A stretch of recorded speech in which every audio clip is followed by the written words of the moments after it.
And then, yeah, Priscilla, who introduces the textile. And then it comes back to Jessie. Please shut off your microphone, Vivian, because I can hear you. On Zoom. Microphone? On Zoom. On Zoom. You look beautiful. Oké, dus camera uit en microfoon. We played the music by Marianne and Caponi. You don't need video. Well, you can do video, but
Exciting, huh?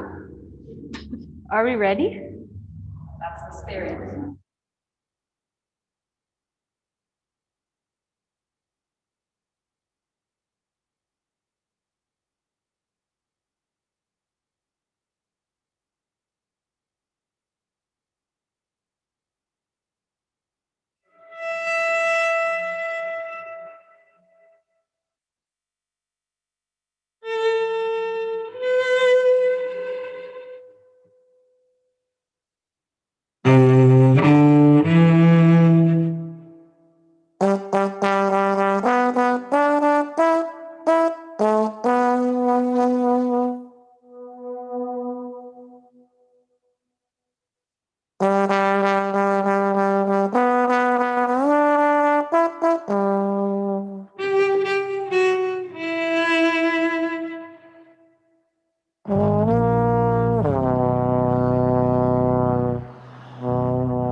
Hello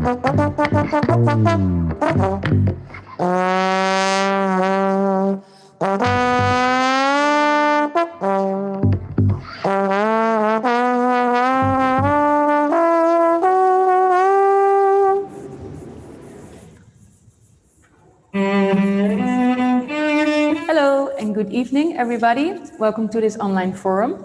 My name is Jessie. I work here as a curator of collective learning. Next to me is Vivian, research and programs manager at formerly known as Witte de Wit, soon named Kunstinstituut Melli. So for tonight, we are sitting in the exhibition of Kabwani Kiwanga. Kabwani is an artist based in Paris, and the show is curated by Iliana Fokianaki, who is also with us this evening. You want to introduce? Sure. So thank you, Jessie. Tonight's program is a forum program, and it's called Flowers, Seeds, and Roots in Resistance. This evening's program, taking its cue from the artwork of Kabwani Kiwanga, the new work within this exhibition, the program will explore the seeds, flowers, and roots that moved with women through the Atlantic slave trade, along with the social worlds and the forms of relation that these living legacies create. So tonight we're, I think, very excited to be working with a very experimental format for us, and we're undertaking an expanded exhibition tour. So this evening our program will shift between the rooms of the exhibition, and with each of these stations, guest speakers will be reflecting upon the works from multiple points of view, from artistic practice, from academic scholarship, and from Winti spiritual practice, as well as with music and with healing herbology. So the first presentation from this evening will be by nursing teacher and Winti priestess Marianne Marcelo. She will be discussing her ritual use of flowers, seeds, and roots that are known to have connections with the west coast of Africa. Marianne Marcelo is a highly recognized spiritual leader within the Winti community here in the Netherlands. Among many things, she's had the honor of consecrating the National Slavery Monument in the Oosterpark. And she describes Winti as a philosophical and religious expression from Suriname that originated during slavery. So it's really a delight to have Mevrouw Marcelo with us. Following her presentation, which will include some live samples of the herbs, we will then enjoy a lecture by ethnobotanist at the University of Leiden, Tinde van Andel. And she will be making a contribution based upon her research with a paper titled How African Rice Ended Up in the Surinamese Forest. This discusses her studies on traditional maroon rice and its West African roots, which weaves between DNA tracing and oral histories. So that's an exciting research presentation that's very closely related to the new artwork that is within that room. Throughout the program, we'll be moving, but we'll also be trying to connect with some Q&A. So please, at any point, be welcome to put a Q&A within the box, and we'll try to pick up as many of those questions along the way as we can. So we have two further exciting parts of the program that I will throw to Jessie to introduce. Yeah. So we have Iliana and Kabwani also in this forum. They have a pre-recorded video where they have a conversation with each other. We will play a teaser in the beginning of this event, and later on we can show and share the rest of that conversation. So yeah, if we can show the video. Okay, thank you. Yeah, just to say thank you very much to Kunstinstituut Melli, Sophia, Jessie, and Vivian for organizing tonight. And me and Kabwani, which you cannot see, we are both very happy to be here. So Kabwani, I'm just going to start the conversation with, let's say, the initial steps that we were contemplating for this exhibition, and how we, in fact, somehow met to start working with it. I mean, thematically mainly. I was doing a little bit of research in relationship to concept of resistance and how they reflect on histories of feminisms and the presence of feminisms. And you were looking very much into the concept of resistance, but also let's say the mobilization or the weaponization of nature in relationship to resistance. And I just wanted you to talk a little bit for those of the people that are hearing us now, but they don't know elder works of yours that we also initially were contemplating to include in the exhibition that were tackling these questions. So yeah, I think the question of using, I guess, plant life, organic life to kind of help us understand humans' history and human dynamics is something that I've done before. And at one point, I know we were discussing showing an earlier work which is called Nursery, which consists of these kind of octagon-shaped tables that are placed in the exhibition space and are contain plants that are, of course, alive and that need to be taken care of through the duration of the exhibition. And those tables and those plants themselves are linked to resistance and research I'd done around how plants were used in a really very broad term of what resistance would be. So that could be over space and time. So different historic periods, but also geographically. So it spans from, kind of the Inquisition and kind of witch hunting, quote unquote, to just the use of first aid kits in some different wars, but also in plants that could have been used to abort, which was something that we ended up also reusing or rethinking about different plants in the exhibition at Kunstensituut. So I think that plants have been following me for a few years in terms of, these kind of witnesses that can help us understand our past in a different way. And what I didn't mention, which is probably important about the nursery project, is that these plants are there. They all have their history of how they've been used in resistance in some way, but there's no written text around that. It's all imparted through a mediator. So that's someone who works at the institution, or someone who's paid specifically to do that kind of job of relating the stories of these different plants to the visitor. So it's also giving space to oral transmission, oral history, and how knowledge can be imparted and shared through speech as opposed to. So as Vivian already introduced two of our guests, we also have another guest invited for this evening. Her name is Priscilla Motman and is the founder of Mawump. She will introduce everything about Mawump herself, and she will guide us through the exhibition, while she also will show the other speakers who are also with us in this exhibition. So, Priscilla.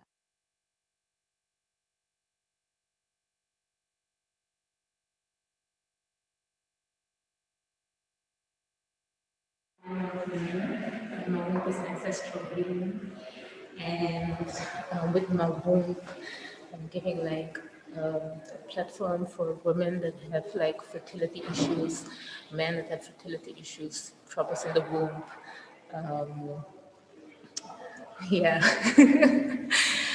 Troubles in the womb. I'm supporting them during herbalism, abdominal massages, and Reiki, so energy work, and other forms of energetic works. And how does Mawump exist? It exists I started with Afro dance and comedic yoga because there was a point in my life that I was in search of the life within me. And I was 21 during that time. And on that journey and in search of the life within me, I came along a point that I actually didn't know who I was. And during that time, I closed myself off from the world, and I literally went within And as I went within, I came to like a lot of memories from the past when I was a little girl, when my own grandma took me with her to the how do you call it, the woods, and collecting herbs, and I started to notice that the creative work that I used to do, that it was meant for something, and it was meant for healing. So that's my journey, like in a short way. And when I see this plant, it's like, it reminds me really of paper. And to me, this plant is like fragile. And it's also in a yellow room. And for me, the color yellow stands for vitality, energy, and also life, because everything that gets the color of yellow sustains life. But while this plant is here, it also reminds me of the vulnerability of what my ancestors went through in life and during slavery. And sometimes things can seem so vulnerable, but at the same time, it's really strong.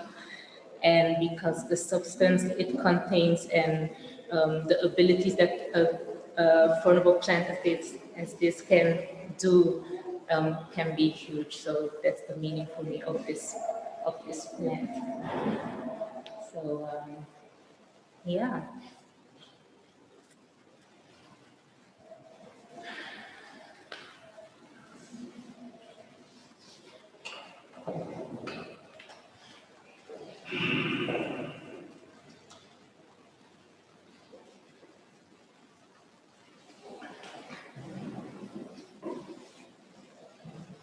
Me carunen, grasma me carunen, afo me carunen. Mi dena strivi me carunen, mi da notu tapu me carunen. Stapu de galiba pina di buba. Me carunen, grasma me carunen. Me carunen, grasma me carunen. Mi da disrivi, me carunen, mi da noti tapu me carunen. Scapu de da liba pina di buba. This song was dedicated to my ancestor.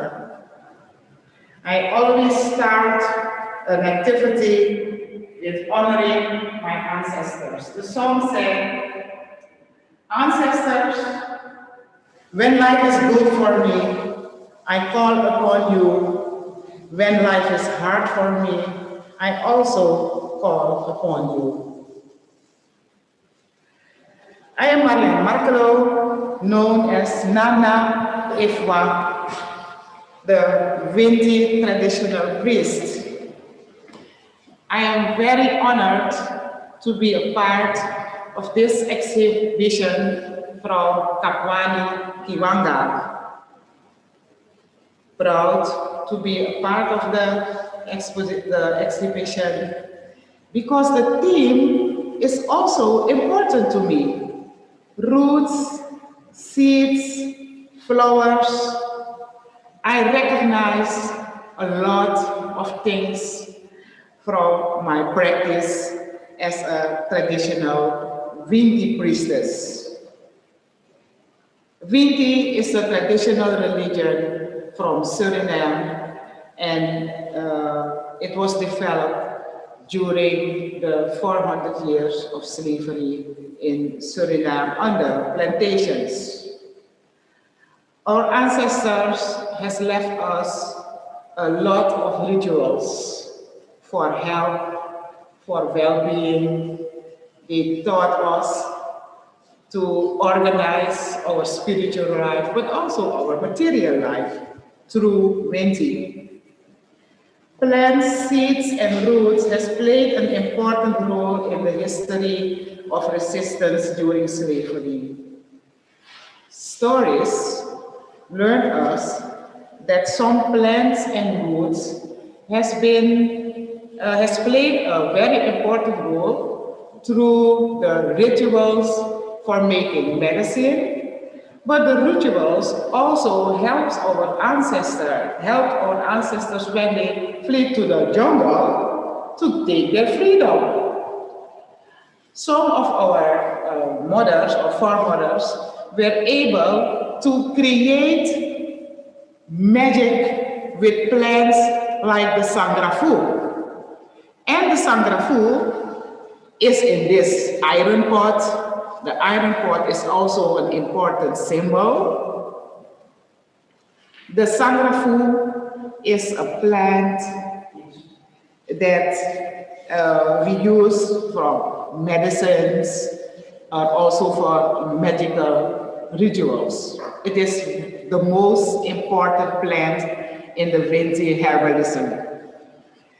The sangrafu, we use it also for rituals, for cleansing, purification, separation, but also when we have parties for the Ventis and the ancestors, because in the Venti religion, we like to join with our ancestors, we the children who are alive, we like to meet our ancestors in rituals, and then we use the sangrafu.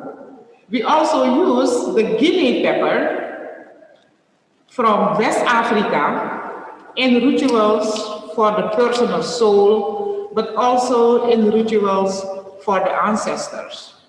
That means that in the Vinti, the seeds, plants, and roots, our ancestors has known them from Africa, because in the environment of the plantations, they recognize them. Just the way when I visited West Africa, particularly Ghana, in 1997 was my first visit.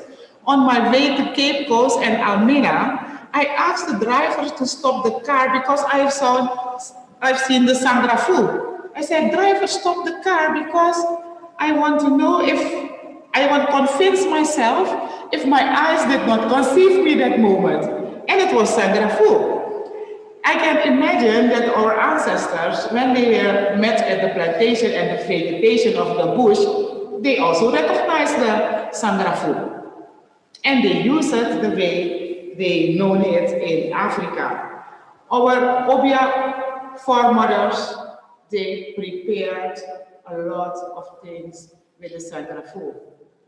That means, for example, they help the men, the enslaved men, who took their freedom to go to the bush, to prepare their skin so that they could resist the gun, the guns, the axes, you know, the things the white men use to humiliate them or to wound them so that they can walk to their freedom. We know that. And they make all the magical in this pot, in the iron pot. This is a very old one I have inherited from my family, from my mother's side. Our foremothers with the sangrafu, also with the Guinea pepper and with adru, they also made medicines for different health problems. They pass their knowledge to us. Today, that's why today I am able to tell you this story.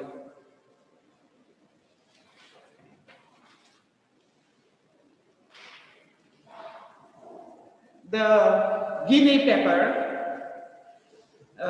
we know it from ages because the Dutch, the Portuguese, they has the habit to sell everything they met on their journeys from Africa to Europe, and they took the Guinea pepper also with them to Europe. And our ancestors, we use it by ancestor ceremonies, for the akra. The akra is the personal soul from somebody. When we feed the akra, we also use the guinea paper. With funeral ceremonies, also we use the guinea paper.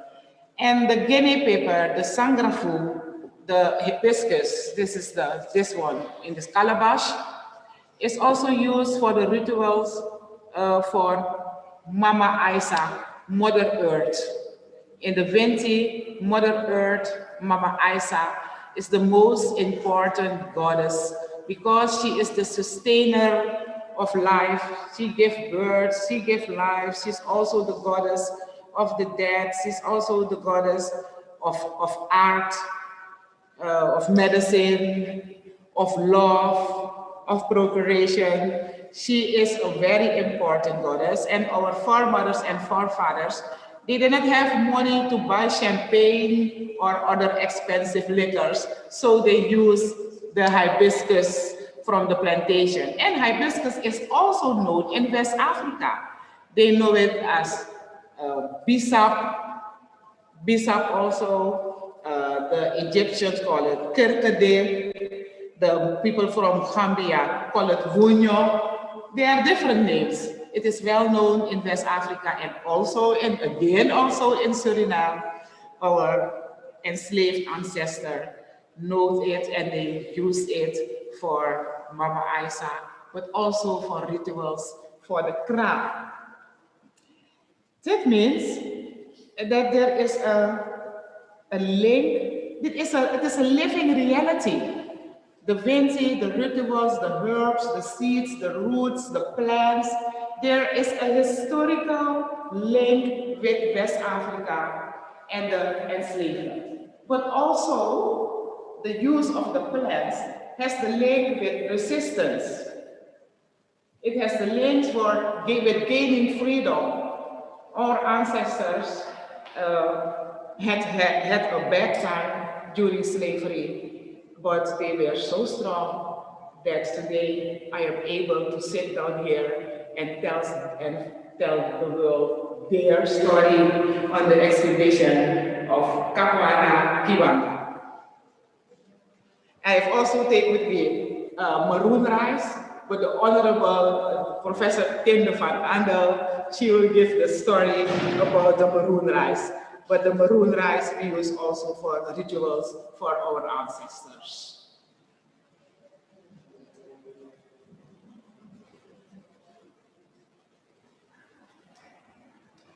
And yes, I have also some water.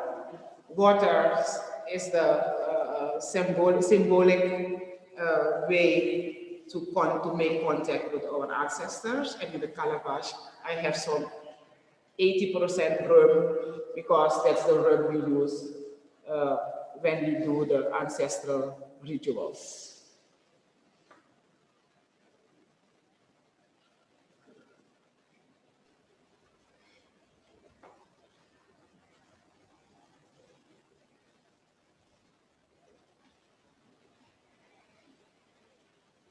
Priscilla?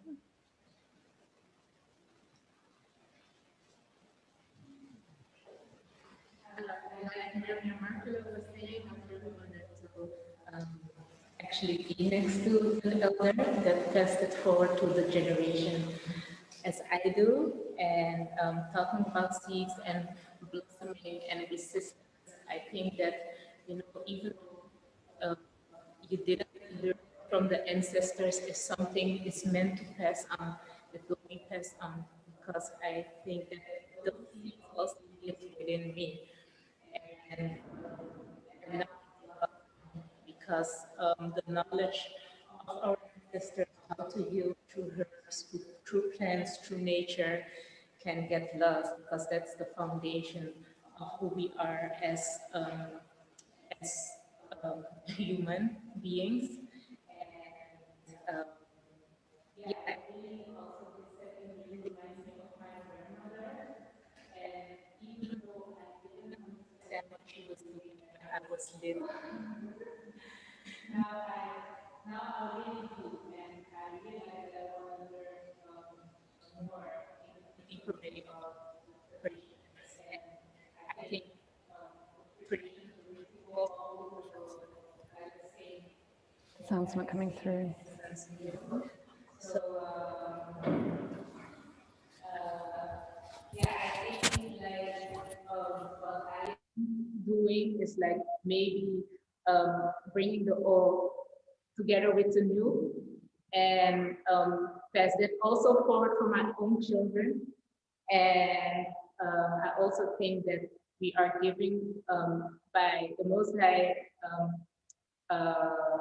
individually, like everybody has their own thing that you can give life to in your existence while you are living here on earth. And I think that that's also the way to keep like the balance with each other here on this planet. And yeah, and help Mama Isa to yeah, really blossom. Yeah.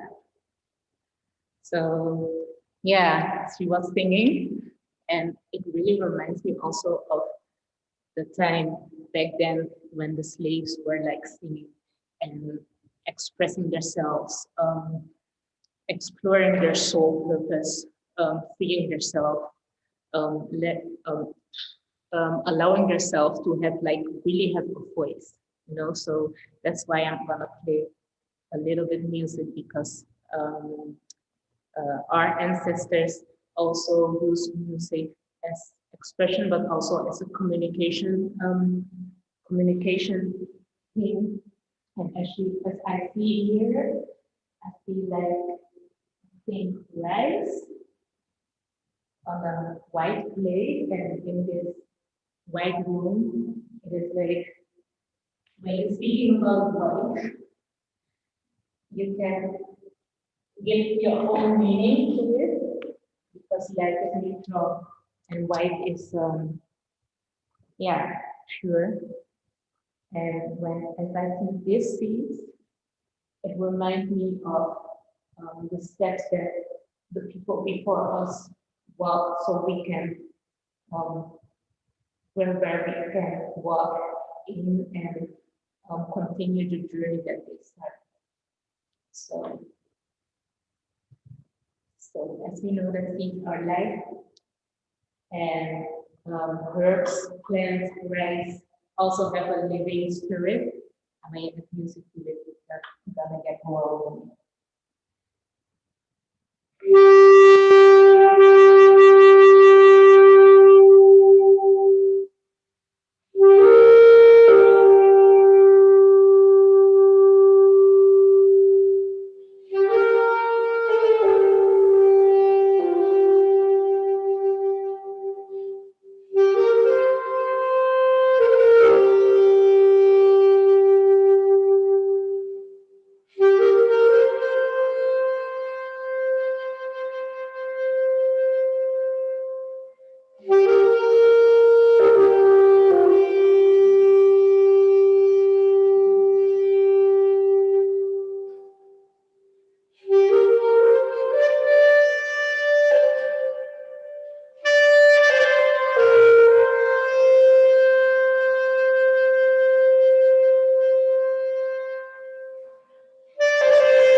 Colors of sand, the colors of soil, the colors of the moon, where there is magic in darkness, um, where there is magic in everything that people are scared of. And this reminds me of like the hard work that people put in. This reminds me of born self. This reminds me of home.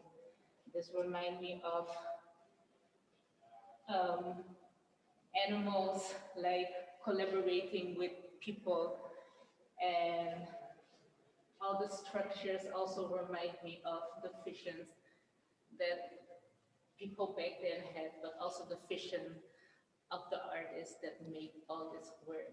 So I give really thanks for her to putting her like perception of what she's talking about and where we all are all linked to in her art.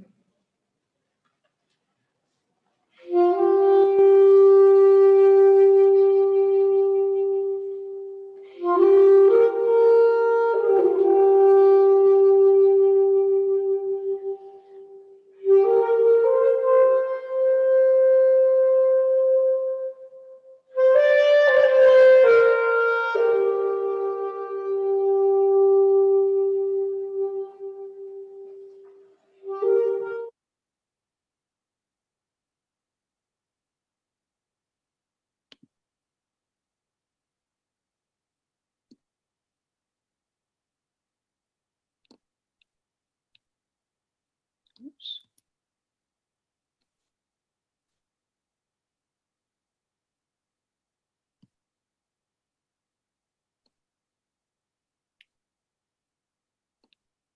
Hello, you want me to start, Vivian?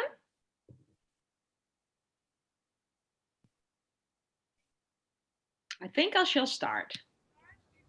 Yes. Okay. Good evening, everybody. My name is Tinde van Andel, and I will tell you how I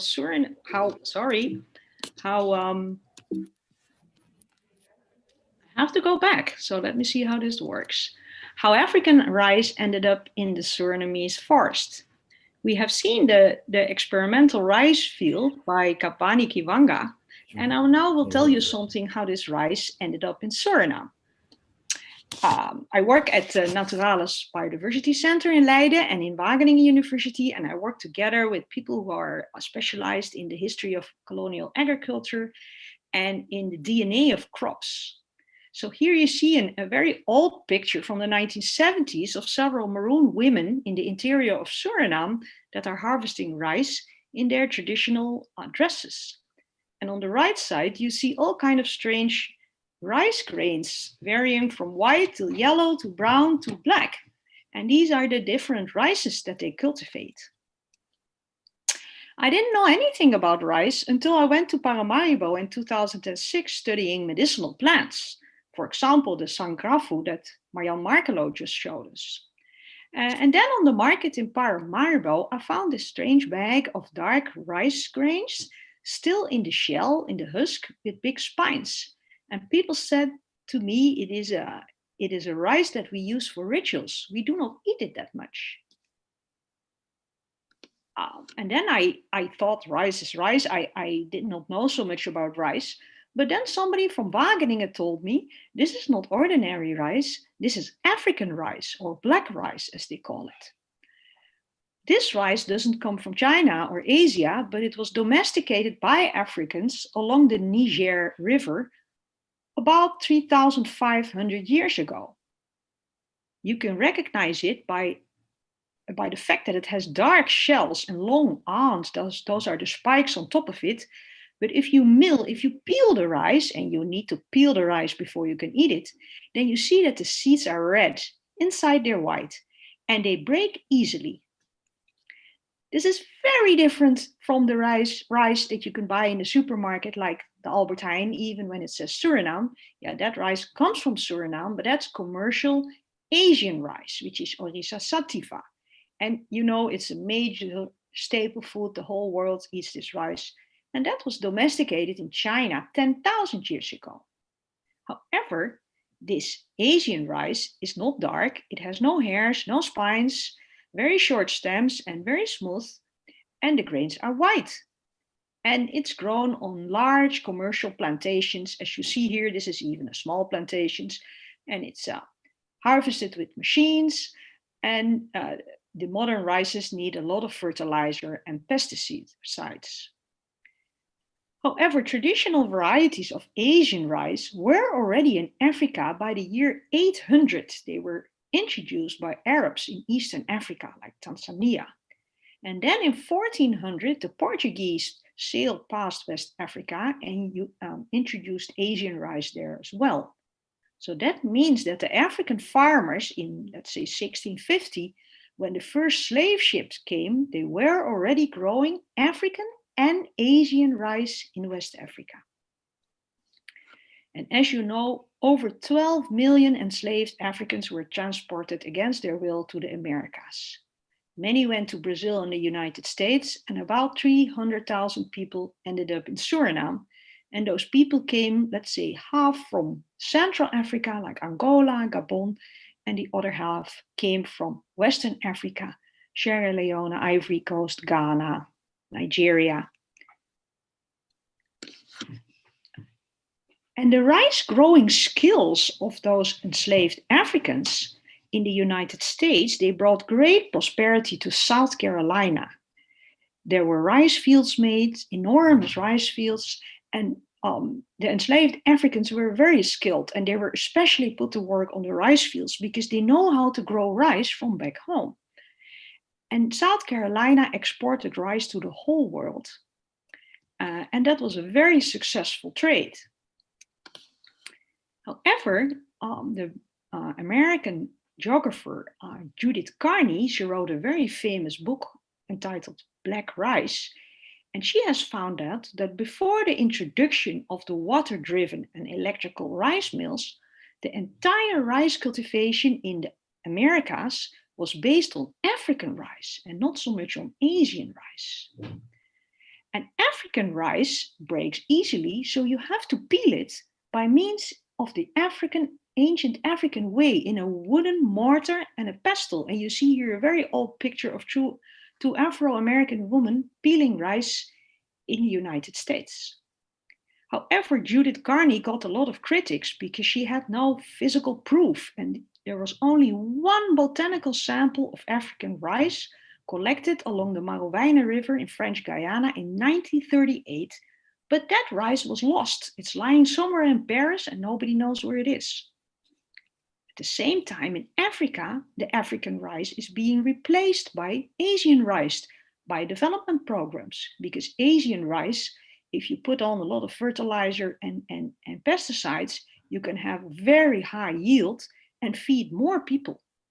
On the other hand, African rice, because it was domesticated there in Africa, is much better adapted to poor soils and to the hot and sometimes salty climate of the African coast.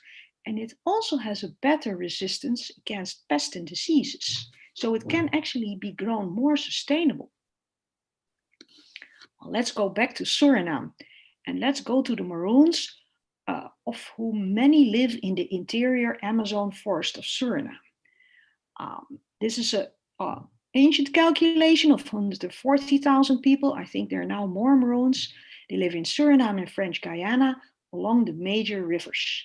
And you see here the map of Suriname, and the ancient plantations were lying on the coast, and from there people escaped into the interior, where the Dutch couldn't get them. So in between 1650 and 1850, they escaped and formed different Maroon tribes. Maroons are sometimes called the most African culture of the Americas because in the deep forest they were free and they could maintain their traditional culture. Upland rice, so rice not grown in swamps but in ordinary soil, is their staple food. And they took rice seeds from the coast when they ran away in the forest. And they still process the rice in a very traditional way. You see here two old pictures of Suriname, well, one old and one not so old, but you see that the system of getting the shell off from the rice is still the same as in 1925, and it's still the same as in many parts of Africa. When I found these seeds on the market in Paramaribo and I knew it was African rice, then I still had no proof. People said, go and find the plant, because then you have evidence that people in Suriname are the only people in the American continent that still grow African rice. So I went to the village of New Lombi and the Suriname River, and a friend showed me the rice field of an old lady. And there I found out that rice, black African rice, is not so much cultivated to eat, but for the ancestors and for funerals. And it became sort of magic because it was brought from Africa. And when you, just like Marianne Marcelo said, when you have to get into contact with the ancestors, you want to give them something that they know. And this was the food of the ancestors. So in 2008, I found this rice field. So we finally had the evidence that indeed black rice arrived in the Americas, and it not only was cultivated in the past, but still today. I took some seeds from the market in Paramaribo and I went back to my hometown Amsterdam, where my student Reinhard Havinga, who already became the collection manager of the Amsterdam Hortus Botanicus, he planted the rice in the butterfly greenhouse. And the butterfly greenhouse is very hot and very moist, so it looks like Suriname, and the rice liked it there, and it produces every year the black seeds. And from some of these green seeds, we collected DNA and sent it to New York City. And there, some of my American colleagues who do DNA genomic research, they compared my little black rice from Suriname to 109 rices, black rices from Africa itself. And in this complicated graph, you see a black dot with a circle around, and that is very closely connected to all kinds of color circles. And they found out that the black rice from Suriname looks very much like the black rice from Ivory Coast, Guinea-Conakry, and Sierra Leone. Well, that are not places where the Dutch had forts where they bought enslaved Africans, but the Dutch slave ships, they did hang around the coast of Ivory Coast and Sierra Leone, and they waited for people in canoes to bring them big wooden chests of rice and also selling them enslaved people. They couldn't go to the shore and go on the land because there were the French with the French fort and they would shoot cannonballs at them. So they were hanging around close to the coast, and they have written in their diaries that you can find in the archives that they bought rice there. So Western Ivory Coast, there are people that grow rice that is almost exactly the same as the rice, the black rice that we find in Suriname. So indeed, it is the food of the ancestors. And the little Surinamese black rice looks more like Ivory Coast rice than rice from Ghana or rice from Chad. But the Maroons cultivate much more rice. And where did the other Maroon rices come from? This is a picture of Yao Yao, a Saramacca Maroon village along the upper Suriname River. And you see people drying bunches of rice here that are freshly harvested. And you can see on this picture that all the rices have different colors. And they all have different names. Some of the names are women names, like Millie and Pansa, Mama Joe, Sapali.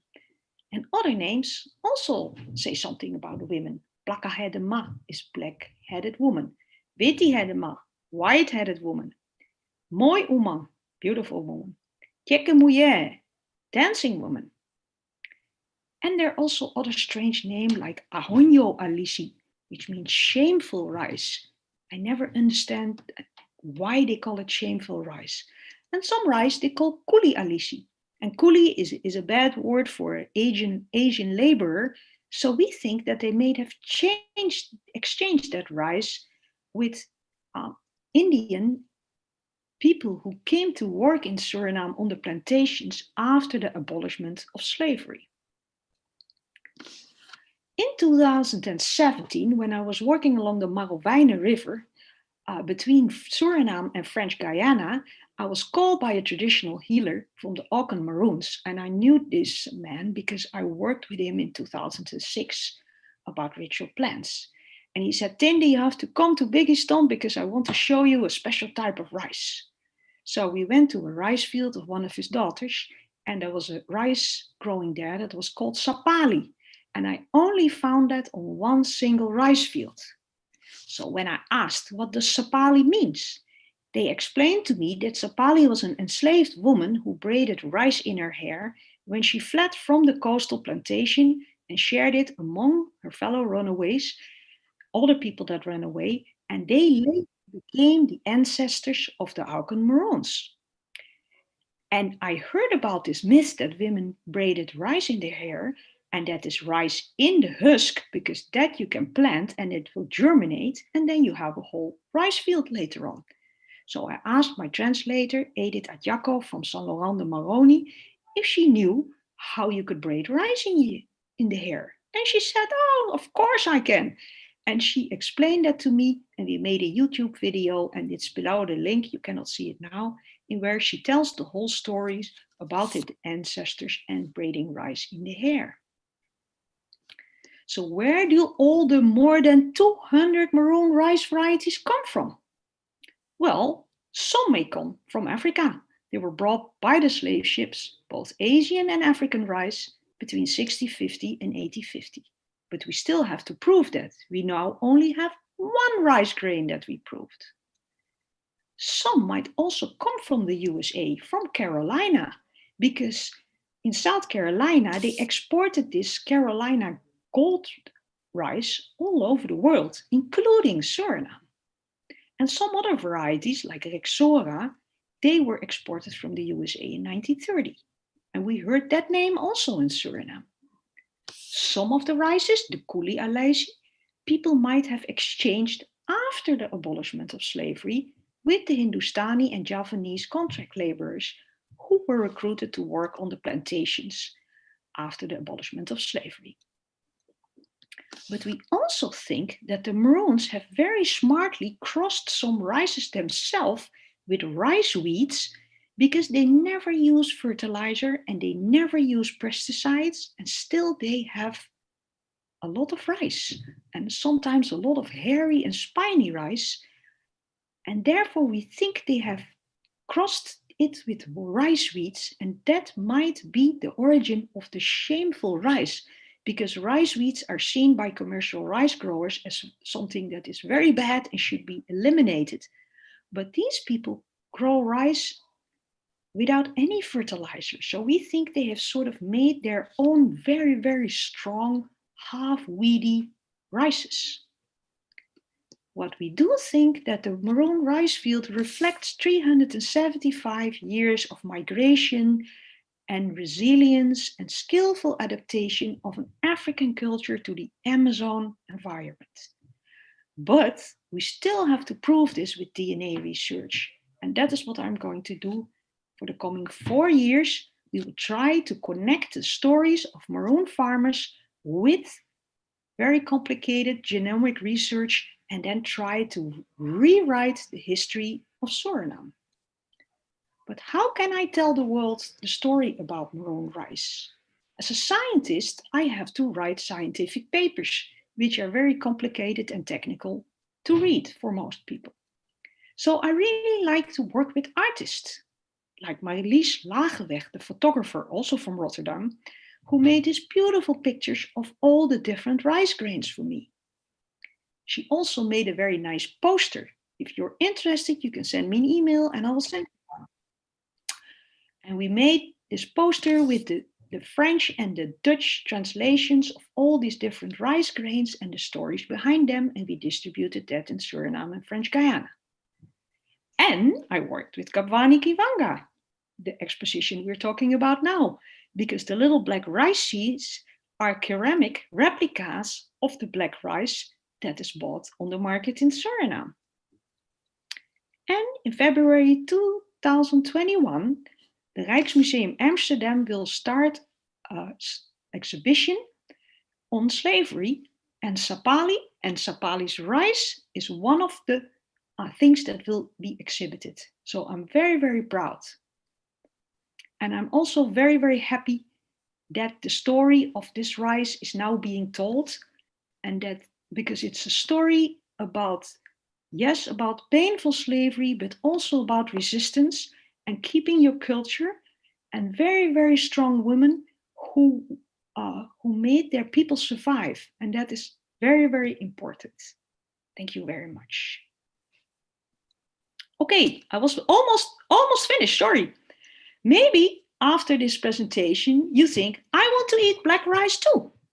Well, you can, because only 2 weeks ago, I discovered that it's sold in Amsterdam at the Dapperstraat in the Dapper Market by a woman, coincidentally, also called Millie, a Ghanaian woman who sells Ghanaian rice, and you see the red grains that I bought there. You can also buy it on the internet in Nigerian shops, probably also in Rotterdam. Ask for Ghana red rice or Ofada rice or brown mountain rice. Check that the grains are dark red. And please check the rice grain because they're hand milled. So there's some stones and some dirt and some chaff, some skins in it. So you have to take them out by hand and rinse them very well before cooking. But if you cook them, it really fills your stomach, and it's very nutritious because the traditional way of milling still leaves the outer shell of the rice, the thin membrane that is red with all the vitamins and the minerals and the proteins inside. So a small plate of rice keeps your stomach filled the whole day. Thank you very much. Thank you. Ja, met Mawoon. Mawoon, het woord zegt het al. Mawoon, the word saying, sorry, I'm going over English. It literally means my womb. And there's also the word Mawu in it. And Mawu is the West African goddess of creation. And the Ma word is like really the yearning sound of the children. It's really the yearning sound and the sound of water as well.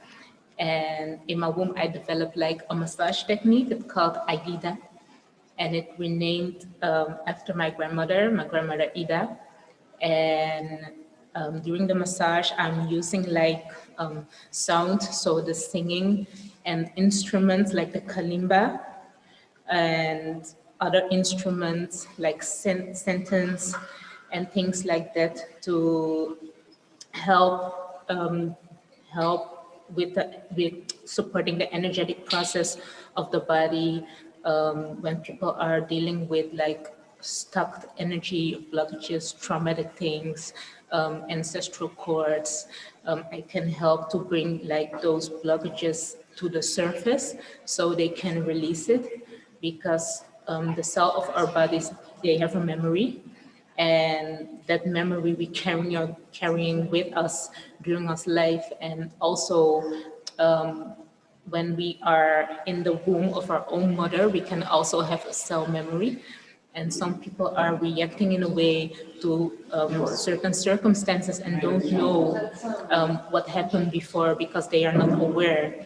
And with the Aida womb massage, I'm going like deeper to like that memory of the cell, so people can like tap into their own authenticity, and they can like tap into the wisdom of their own body. And with this being said, my womb is creativity, creativity is life, and we are all like part of a bigger creative process. And we are all having, our body have a voice and a wisdom, and you are able to tap into the wisdom, you are able to get more closer to your authenticity. So that's really the foundation of my womb.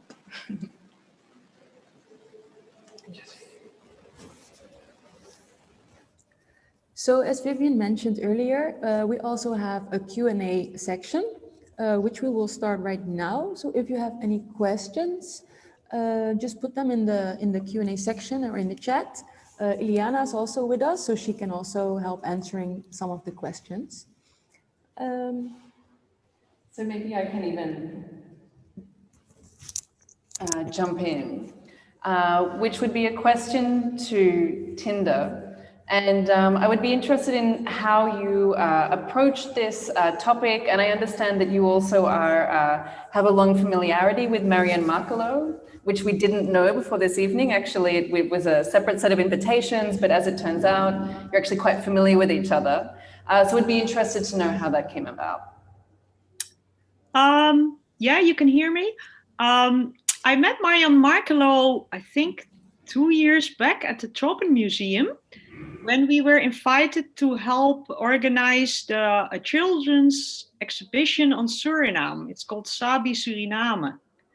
So there are activities for school children that have to do with the history and the culture and the nature of Suriname. And Marianne helped to formulate some of the program, and I helped to formulate something else of the program. But I believe I have met Marianne Marcelo before during a Winty session, but then I didn't know her name.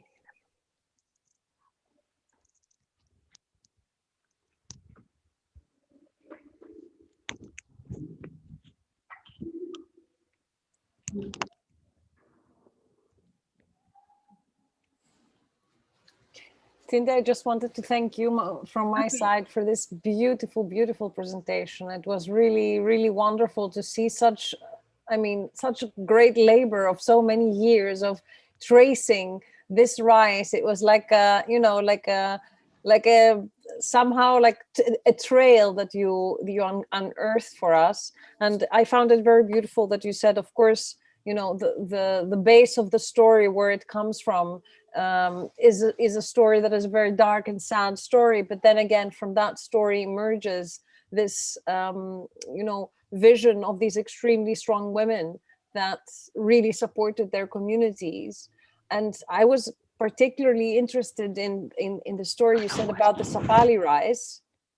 And I just wanted to ask you, you said that you only found one particular plot, if we can say, or small, but is it, I mean, I imagine that you spoke with the daughter of the healer that you encountered. Is it for sure that they know that it's the only, you know, living, breathing plot of sapali rice in Suriname?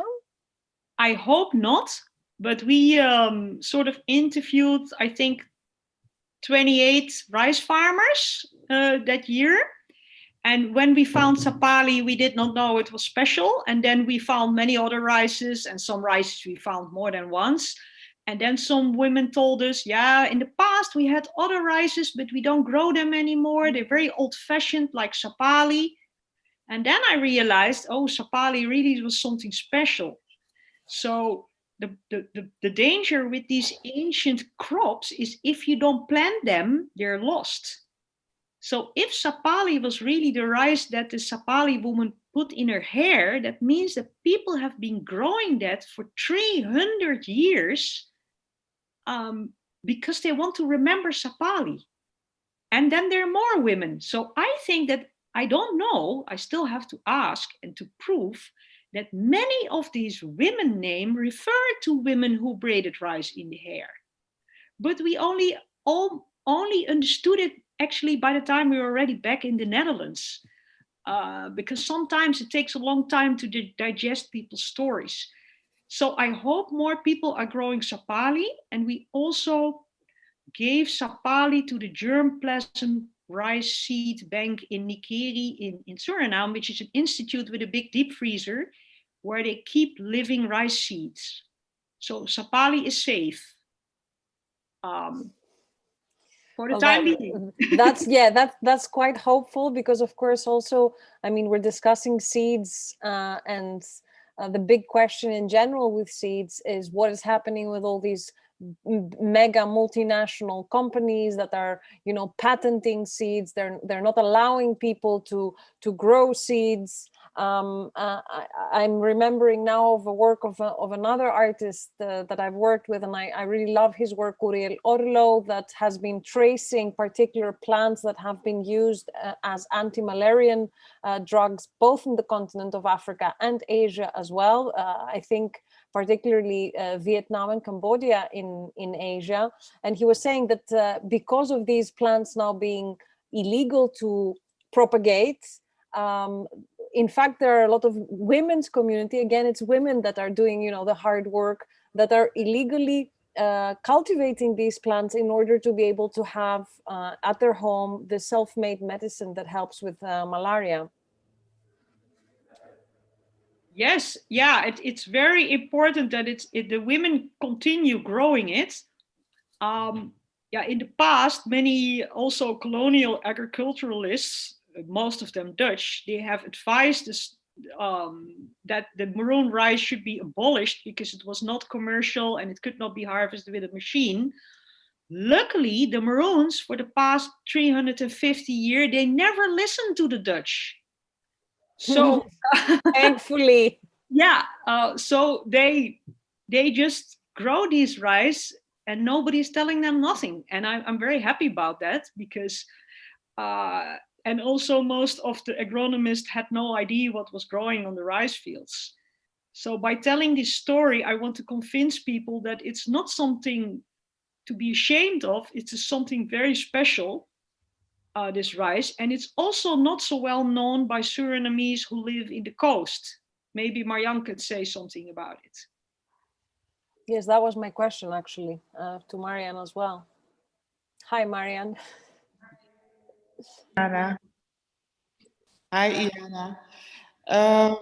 It is true that the coastal African Surinamese people, a lot of us don't know the story about the maroon rice. But I am from Mungo, that's the east part of Suriname.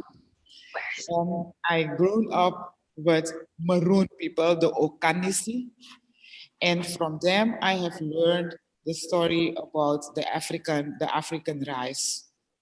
That's why, and I'm trained by a few of them. So I always use the maroon rice in ancestor rituals, especially for reincarnation rituals. That's why I know the maroon rice, and that's why I've put it also on the table. And our honorable Tinde van Andel, you have done a good story. Thank you for that. I'm not finished yet, Marianne. I'm not finished. There are many, many more stories hidden in the rice that are waiting to be told. Yes, thank you, sister. Yeah, thank you too.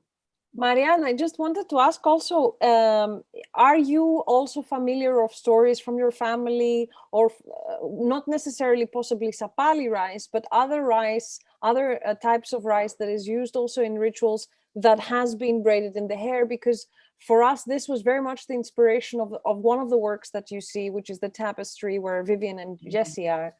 No, not in my family.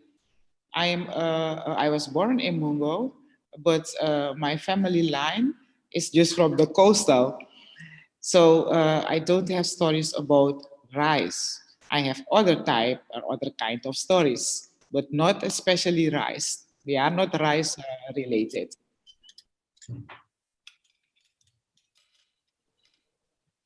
Thank you for that. You're welcome.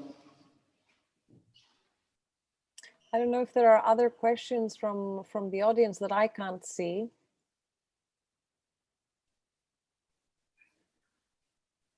Well, if there aren't, then I think I also have more kind of an existential question to I guess both of you coming, all three of us coming from completely different parts of the planet at the moment. I mean, for me, it was very interesting to see this kind of lineage in terms of particular plants. Anything that belongs to flora, we can say, because we have exactly the same. This summer I was in a very small island in Greece, working with a group of women that are in their 90s that are producing this tapestry. They're trying to revive lost patterns of tapestry and weaving in the traditional loom. And of course, they're working on looms of their own grandmothers. The wood itself carries so many stories. It's mainly wood that is made out of olive trees that were cut or not used. But what I found extremely interesting, and it really related with what was discussed about these hidden plots almost of Suriname, was that there are some ancient varieties of grapes that has become wine up in the mountains in this very small island where they are traced, back to ancient Greece, back in the lost time. And of course, they're now wild, they're not cultivated. And there is a very small group of older people that live in the island that try to go in the mountains and trace it in order to revive it. And I just wanted to ask both of you, from your experiences, how strong, how do you feel is this like strength that we have with these particular legacies and histories and genealogies in relationship to nature on one hand, which can be extremely different for someone that was born in the Netherlands, or for someone that was born in Greece, or for someone that was born in Suriname, but somehow also we all go back to, to the earth and to the plant. And also I wanted to ask, how is this translated also to other expressions, let's say, of daily life, be it ceremonies, or be it other types of habits or customs or things that we do, from your experience? Can I start to answer? Yes, please. Especially, we use plants for rituals, but also for women health. We make medicines for the womb. We make medicines when a mother gets pregnant. There are different types or sickness we use to treat with different plants and different seeds or different roots. It is important because all those natural products, they are, if you use them in a good way, they are less toxic than the chemicals. I myself, I try to teach everyone who wants to know about the plants and the roots. I want to share the knowledge. And also, I want to be sure that we don't spill the amount that Mother Earth gave us to live healthy, physical and mentally. I thought, Marianne, you made a very important point here, because these legacies that are lost in time, that are very old legacies, are legacies that now we see, in discussions with environmental catastrophe, with the climate change and everything. We kind of somehow return to these practices that we somehow abandoned with supposed growth and progress, but we're realizing that these knowledges are the knowledges that set the foundation for actually living a life that is in tandem with nature.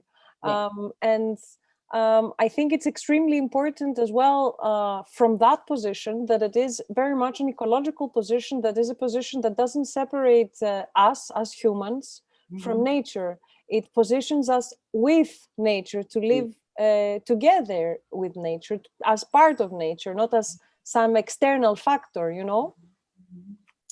And I think and I also wanted to ask, this is for my personal benefit, that when I come back to Rotterdam, maybe I can find you and you can give me a lot of these recipes. That would be really wonderful, because the plant that you showed, we have something similar that grows in Crete. Crete is the lowest part of Greece that sees northern Africa. And we call it spicy ginger. It's very similar, but I'm not sure it's the same.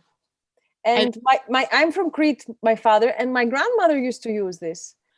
I know, I think that Sister Tinder can explain it. It is a type of costas, but there are a lot of costas types. Sister Tinder, you can explain it, please. Crete is an island that has many plants that grow only in Crete. Yes, that's true.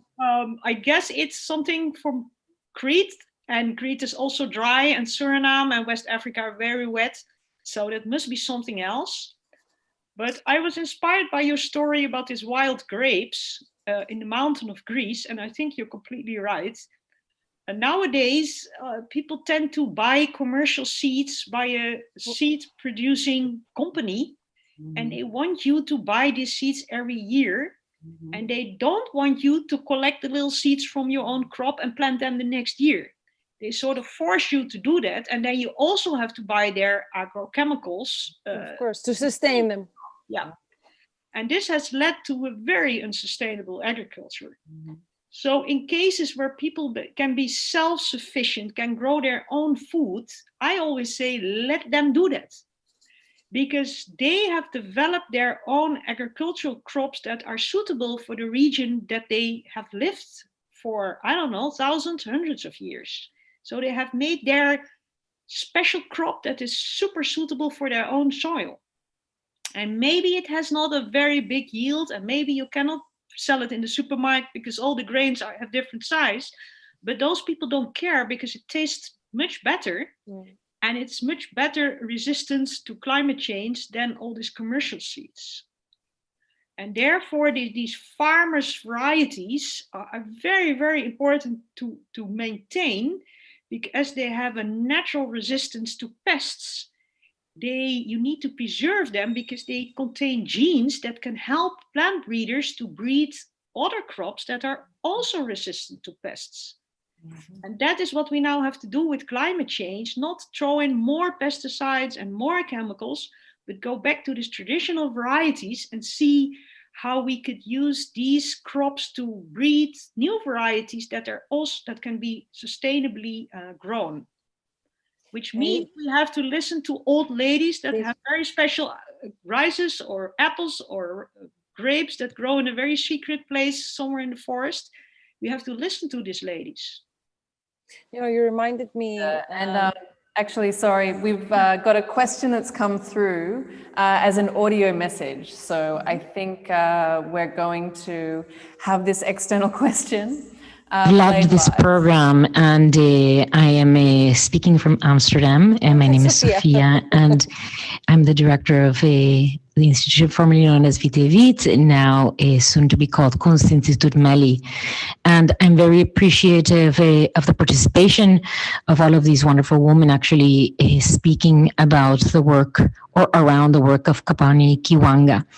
And one of the questions, and this is for Iliana, who's an amazing curator that has not only traveled around the world, but that looks at lineages of different kinds. If she can speak of ways in which the work of Kapwani has traced other species, very much like she has traced the rice as a aspect of survival or resistance through the braided rice in hair.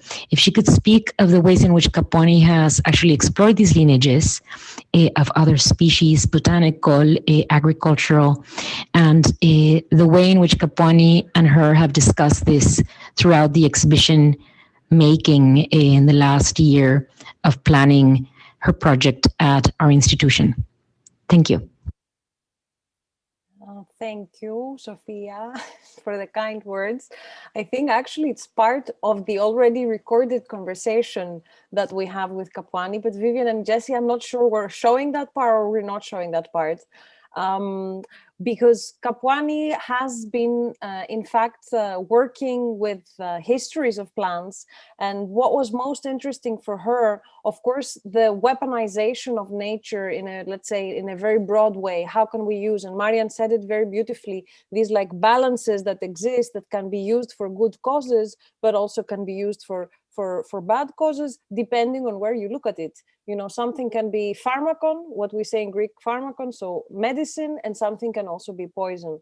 And it could be the same plant that has these both, and it depends for whom is it poison and for whom is it medicine, huh? Because for the stories that we have been looking at for instance, with Kapwani, it was mainly women that were in such conditions of extreme and acute violence that they were forced to use these plants as tools, whether that was to self-abort, as we have with I'm not going to dare say the Latin word, it's the peacock flower, where in the room where Marianne is sitting, or whether it is other plants that she has been researching for older works. One of them is called Nursery, It was considered in the beginning to show it in the exhibition, but then we didn't manage to do it. But for me, this idea of the weaponization of nature was particularly interesting, and I think that's where we met with Kapwani, because obviously the idea of nature in the common, let's say in the majority of people, also has a feminized profile. You know, nature is a woman, mother nature, etc. And the fact of this collaboration, let's say, or this tandem between women that are revolutionary, that are resisting, that are trying to protect themselves, and the idea of nature as mother was a very interesting way to see it in relationship to how, these histories of the transatlantic slave trade reveal, let's say, such personalities and such ways of being. And yeah, I mean, Kapwani has been working with plants and let's say the utilization or how they become a toolbox many times for many different reasons. I will also mention a big work of hers that is still evolving. It's a working continuum. It's called Flowers for Africa, where she's looking into the histories of decolonization during the 60s and 70s in the continent, and how plants, and specifically flowers and bouquets, are used as backdrops for these celebrations of these states that are finally outside of colonial rule. And so she has been using images, working with archivists and looking into libraries that have these documentations and trying to pick these flowers and that are behind these politicians, and she's composing them together with the help of florists. It's currently, actually, this work is the work that received the Marcel Duchamp Prix in Georges Pompidou, where she got the prize, and we're all very proud and happy for her for that. And I think what was very interesting for me is that she was allowing these compositions of flowers that are very different to also wither in the space. So it shows also a different type of dynamic. It also shows the melancholia of the Pan-African dream and movement, which had such potentiality, but unfortunately was broken because, of course, of the West intervening and neo-colonizing, we can say, many countries by exploitation, extraction. I mean, we know the story.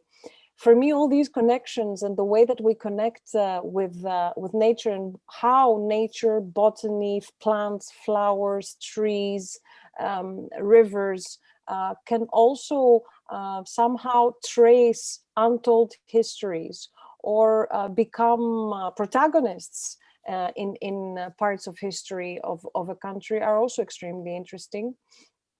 I don't know if I'm answering Sophia's question properly, but also Kapwani has a small section in our conversation when she's really describing that.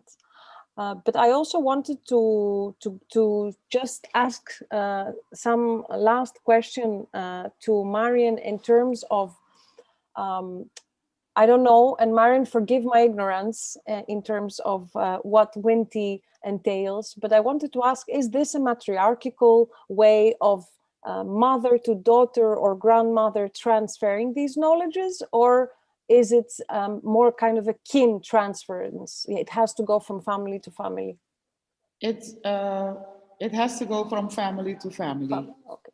But most of the time, it is women. The mothers, it is the job of the mother, the job of the aunt, the job of the grandmother. They are passing the knowledge. Great. It's good. It's always the woman, huh? that are holding the torch. Yes, it's always the woman. We just said Mother Earth, not Father Earth, Mother Earth. Yeah. And just to close down, Tinda, I just wanted to say that my favorite person in my world was my grandfather, who passed away 10 years ago. And since I remember myself, every summer and every winter, we had on the windowsill lots of little glass structures with seeds from whatever we ate. Was it cucumber? Was it melon? Was it whatever? He used to dry his seeds. We had a little garden, and I used to make notes as a kid of how does he do it? Why does he does it? When does he do it? So I have this little booklet still, and I'm revisiting it now in my 1 square meter tiny balcony, trying to grow a tomato and maybe a pepper. So I'll keep you updated to that.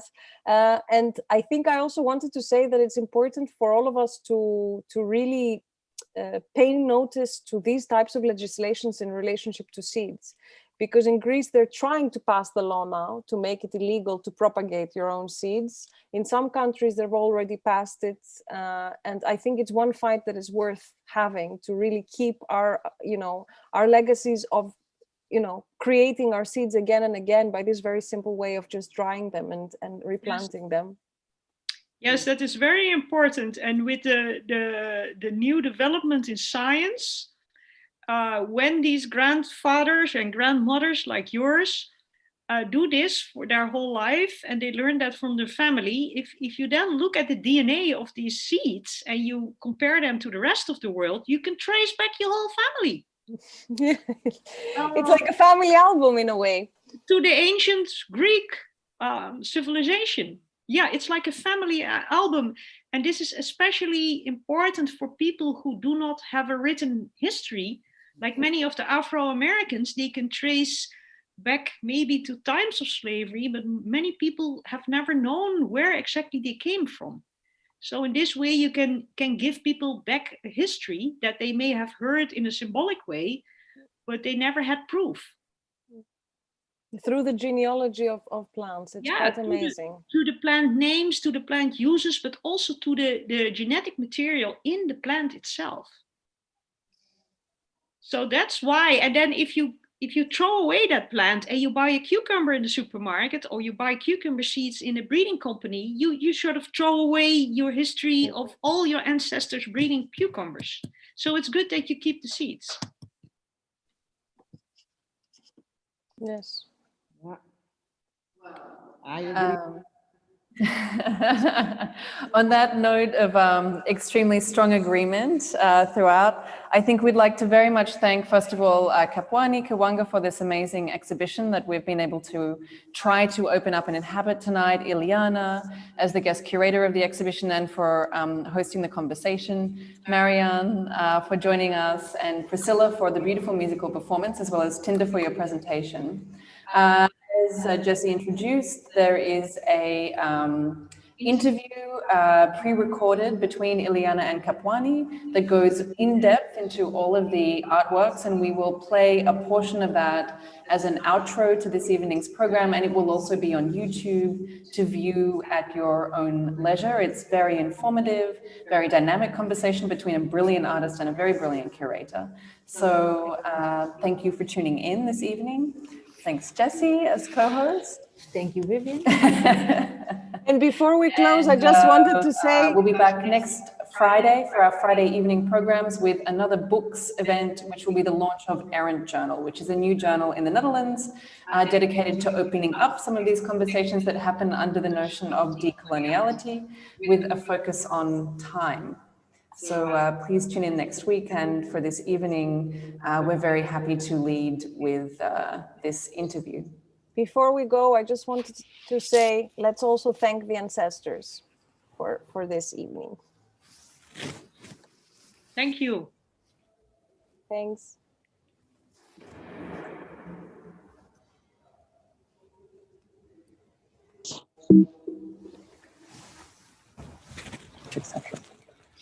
Yeah, I think that's. That's quite interesting because, of course, when we started the research, this idea of, let's say, sidelined or erased histories, that many of them were oral histories, was something that we were trying to somehow unearth by looking at specific plants that are related to, let's say, defiance, of women in the past, and also self-protection as well.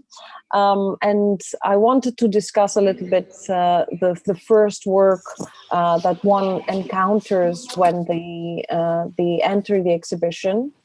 I wanted you to talk a little bit about the title, because of course the titles were kind of a surprise element in the end. So the title of this particular work, which is in fact one specific plant, for those that haven't visited the exhibition yet, it's one specific plant that we have, let's say, apart from oral histories and rumors of its usage, we have documented testimonies, let's say, of the use of this plant as a self-abortatory, I think it's called, of women in the past having used it in order to inflict or terminate, let's say, an unwanted pregnancy. So yeah, first of all, I wanted you to discuss a little bit the title of the work, and then maybe to discuss this kind of removal of the mediator, which was quite an important element from nurseries, which now somehow is transported on a text that is on the wall that is explaining the story behind the work. And how did you think that worked as well with the conceptualization of the space and the color of the walls and everything? Yeah, the question of between mediator and walls. So it's interesting. I mean, I was kind of like taking a sidestep, but interesting that you kind of talk about this oral histories and kind of, and it kind of speaks to another work that we'll talk about later, Semence and also Seed Bank, and of course Tinde van Adel, who's going to be contributing to this kind of forum, can speak more to that. But I think it's interesting that her work, if I understand correctly, relies very heavily also on oral history of understanding this particular use of, or like migration or voyaging of particular rice. And it is through the kind of the preservation through oral history as opposed to written text, which allows that entry into histories which maybe are sidelined or whatever else. But we can talk about that later. But that's, I think, an interesting kind of very immediate link to underline. But to go back to your question, the work that one first encounters in this very, I guess, bright yellow space is called the Marias. And the Marias are two paper plants that have been made by Anouk, a wonderful artist who was able to make these two different stages of this particular plant, one in the flowering stage and one in kind of the just starting to bud. How do you say, commonly known as the peacock flower? Yeah, commonly known as the peacock flower, because I cannot pronounce the Latin, or I've not practiced enough. So someone else will be able to pronounce that. Probably Tim will be able to pronounce it perfectly, but I cannot. So this peacock flower, it also is known under different names, of course, as common names are changed in different parts of the world, but it's found mostly in the Caribbean, in the Americas, and these two kind of stages of this plant's growth are displayed on these plinths, etc.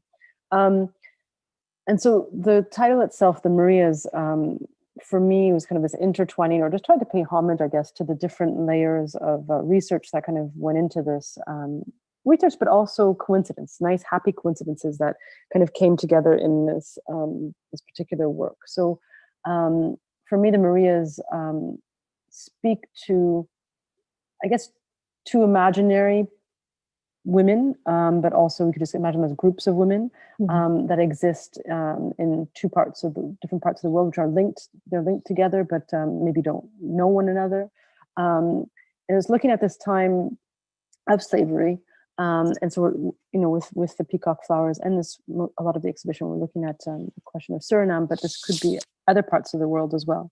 So imagining enslaved women in Suriname, of different backgrounds, but enslaved women in Suriname, and women who are in Victorian kind of England, making these paper flowers as a hobby. This idea of like adorning a upper middle class environment and occupying women who are not working because they don't have to, support their family through gaining any money, etc.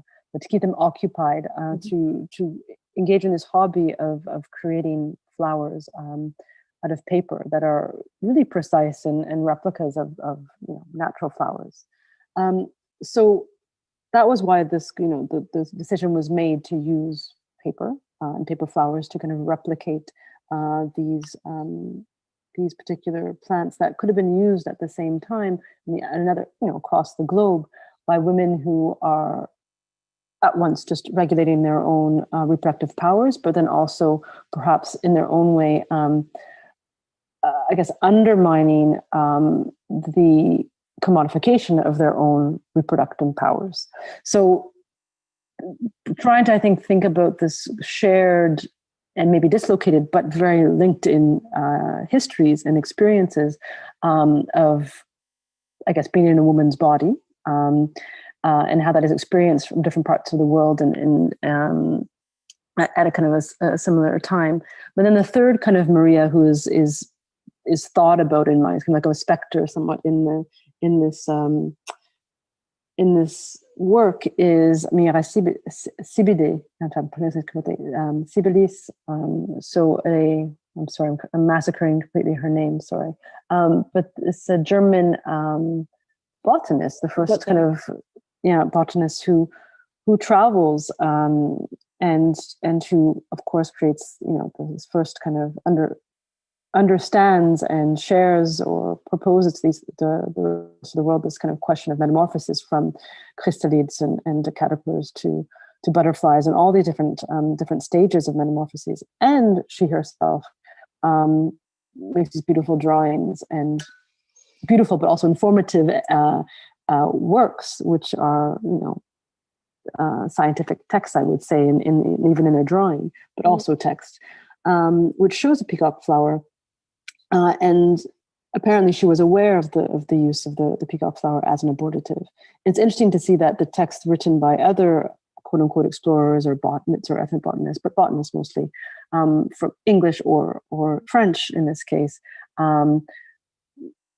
mentioned the flower, mentioned its use, other medical uses, but don't mention its abortive place.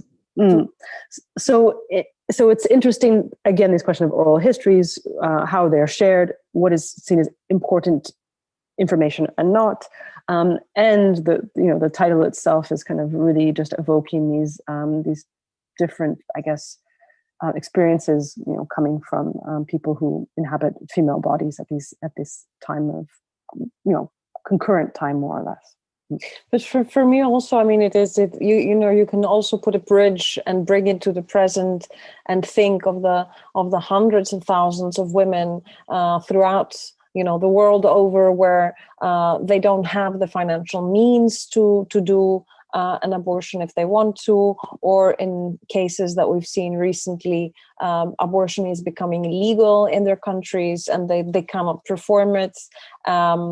And they sometimes still resort to these, let's say, older knowledges of looking into nature in order to be able to perform that. And for me, that is also interesting that somehow these knowledges and these tools, if you can call these flowers a tool in that sense, are not lost, and they're kind of they remain until today. And I mean, thinking also of the second, let's say, character of the Marie, of this Victorian upper class or aristocrat woman that obviously doesn't have a fraction of the suppression, violence that a woman in a plantation as a slave is witnessing and enduring, but still she's also again limited. She cannot work because it's not the proper thing to do, so she's kind of conditioned to create beautiful things in a way. And for me, this is also an interesting parallelism of creating all these beautiful things that many times, I'm just free thinking here, there might be one drawing of that flower that had just arrived and was just made, and you would have a woman making this flower without actually knowing, the histories that this flower carries. So it's interesting also, as you were saying, which histories are told, which information is deemed important, and how many times you might have parallel realities kind of running together because of the break of information, and privileged white women, kind of reconfirming this extreme violences of patriarchy in every form by just creating these flowers and having them as ornaments in the home, which I think also the fact of this display was something that we discussed as well. We didn't explore it very, very much in the exhibition, but I remember we were talking about it quite a lot in the beginning of this, let's say, binary between how the idea of nature and flora and botanism is somehow extracted. Of course, it's extracted, and it's somehow protected in a very kind of sinister way through these glass boxes where all these flowers or all these plants were positioned, whether that is some sort of botanical garden or museum where these are exhibited as exotic imports, or whether this is in the pages them being dried and inside kind of these albums or almanacs of botany, which is also another interesting thing of how the so-called West as well has been interacting from the 17th century onwards with nature, with a detachment of us and it, and how on the other side of the pond there was a completely different relationship with nature, which was more kind of a companion and considering oneself a part of it and living with it, not being extracted with it. And I think this kind of idea of the Western civilization in a way is one also that separates man from nature very much, or woman from nature very much, which is also another interesting thing. I mean, tying that to the second work, which I'm not going to dare pronounce the title in French because I'm probably going to say it in a horrible accent. We don't care about The accents. seed bank. It doesn't matter. Yeah. I think that, again, also for me, in relationship also to questions of environmental justice, that is not necessarily those that we explored specifically for the work, but afterwards I was thinking about it, how these also are knowledges that are lost in time, of very simple ways of really performing performing the security, to trying to secure your sustenance, and what that means by either carrying parts of these seeds, as the story has it. Of course, Tinte will explain that much better, from your homeland whilst you're abducted and taken by force to another place, in order to be able to have a part of your everyday somehow, because of course food is a really big part of our habit and our everyday and our understanding of the world, but also ways of interfering with nature by planting, by continuing these circles that are not violent, they're not disrupting, they are very much respectful. And I remember I was thinking about that when also I was reading Tinte's research, that some of these seeds that were actually found back in Suriname later on were indeed kept in very small plots, I think, is it called, amongst wild nature, which I thought was very interesting. But I wanted to also ask you a little bit about let's say, the performative element of reenacting this. Of course, Lisanne, a wonderful artisanal, made all these beautiful small porcelain seeds. So it's important that we also say that. But for me, the fact that you displayed them emulating these movement as well of placing the seed 7 gap was something interesting that I wanted you to elaborate a little bit more on. I think there was something. Yeah, I mean, we were both there, planting them together. We were installing together, so you can speak to the experience too. It was very meditative somehow, and of course, the idea to, it wasn't a simple grid that I said, oh, this looks like a nice minimalist kind of sculpture to do. But it was really taking into account some recommendations of how best to plant certain, rice generally. I think there's other ways, of course, of planting in this robust rice that will kind of just grow, quote unquote, wild. But that I was interested in this idea of cultivating and saying, okay, let's when we create a space which is a new space, a new society, a new survival territory, how do we then intentionally sustain ourselves and creating a plot of some sort and of what I understood in Maroon communities too is that was the case. There would be hidden maybe amongst other things, but also intentional cultivation, and so there was something I think about just wanting to engage with the gesture first of all to have most of the forms that I think about that they have a lot of I guess layers behind it, which have to make sense to me. It's I've never drawn purely by an aesthetic reason only. There's something that should be referencing something deeper, and I think these questions of honoring